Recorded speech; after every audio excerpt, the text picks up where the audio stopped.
Welcome back to Fantasia The Talkshow.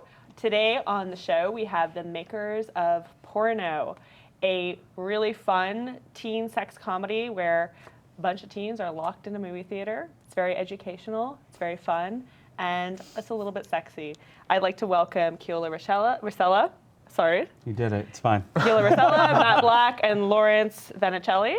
Thank you all for coming, director and two writers. Absolutely, thanks for having us. I mean, one of the things I absolutely love about this movie is that it is super fun, it's raunchy, it kind of goes back to like the kind of movies that I wanted as a teen, but it does have some very wholesome messages about proper sexual health in a way. Like it's like sex ed, you know? Yeah, okay, yes. It technically counts as a sex ed class. That's exactly what I think. The goal is to get it shown, I think, in schools. Yes, exactly. Yeah, absolutely. I mean, what do you think it brings to sex ed that sex ed doesn't in high school? The devil. Yeah, they don't talk enough about the devil. Yeah. Well, some people. I went to some high Catholic schools. school. Yes, it's very much about the devil. It's all Yeah. about the devil. Right. They don't teach you anything else. They're just like. There's no specific. Well, I guess we're trying to talk, more specifically, like in a physiological sense, Yeah. about the devil. I would say sex Satan. positivity, the real answer. Right? Yeah, absolutely. Yeah. Absolutely. We wanted to do a sex comedy that was sex positive, and that was like something that we hadn't really seen as much. It feels like there's always kind of some weird, shamey kind of stuff going on. Absolutely. I mean, there's a lot of weird gaze problems with normal sex ed, the one that, like, from kind of our generations, maybe, like the 90s, 2000s.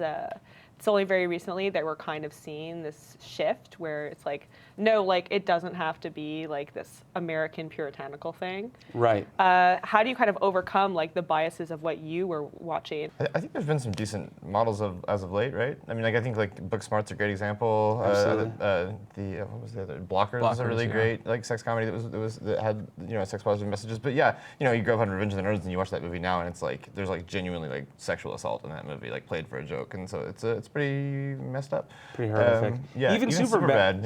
Yeah. Even Superbad, which is a film that we like took as an inspiration, and I think we all enjoyed when it came out. Like, the goal for Jonah Hill's character is to like get this girl that he likes drunk, and then maybe she'll have sex with him, which is a little rapey. But again, it's a movie I love, but I think that we've kind of like moved, beyond these kind of like older ideas of what's funny and what's acceptable, and I think we really tried to like again make a sex positive film, for teenagers. It's for teenagers. This movie is intended for.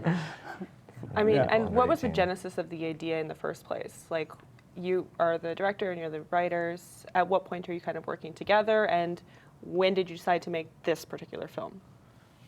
This really, the three of us really, I think, developed start to finish together, or not to finish. Keola finished. We were not there for that, but the genesis idea really was, I think, the three of us sort of collaborating. We've been friends for a long time, and so I think it came from us just trying to make each other laugh quite a bit, and then being like, Well, the very seed of the okay, idea comes from the study that Lawrence found about these scientists. Do you want to tell it? It's the scientists in England? In England, these scientists were trying to test human attention. And so they had a guy dressed like a ghoul, like with like a sheet over him, and went like this through porn theaters, and to see would anyone notice that there's a guy dressed like a ghost, as they're watching pornography back when there was a theater, and a surprisingly small number of people noticed. And so that's not really what we did. We thought the idea of a sort of haunted porno theater would be very funny and sort of very ripe for, I think, some of the stuff that we've already discussed, what we wanted to talk about. I mean, and did you do any other kind of research? I mean, in Montreal, we have tons of porn theaters, or we at least have a few left. We walked by one, we were like, wow, a functioning porn theater, this is amazing. Yeah, but like, did you kind of look into that, or is it more like the imagination of what a porn theater would be like, or a fantasy one, or something like that? Well, I think that there was a version of the story that took place in New York when Rudy Giuliani was shutting down all the porn theaters, which were all located in Times Square, which if you go to now is just a huge tourist area where like cars can't even drive. It's just people walking around, and there's like, all sorts of like touristy things, but it used to be a very seedy place with a lot of porn theaters.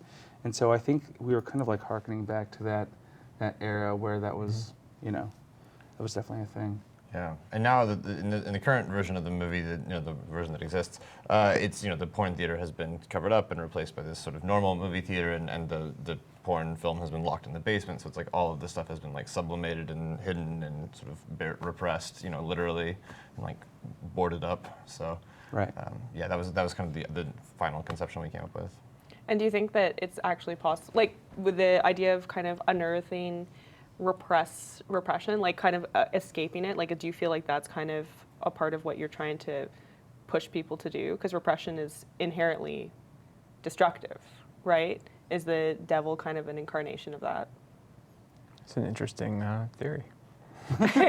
I think we if there was an enemy in this movie, it's repression, and sort of maybe telling other people what's okay and what's not okay based on rules, as opposed to it being about who you are and treating each other with respect or whatever it might be. And so I think that was the real repression, I think, is the target.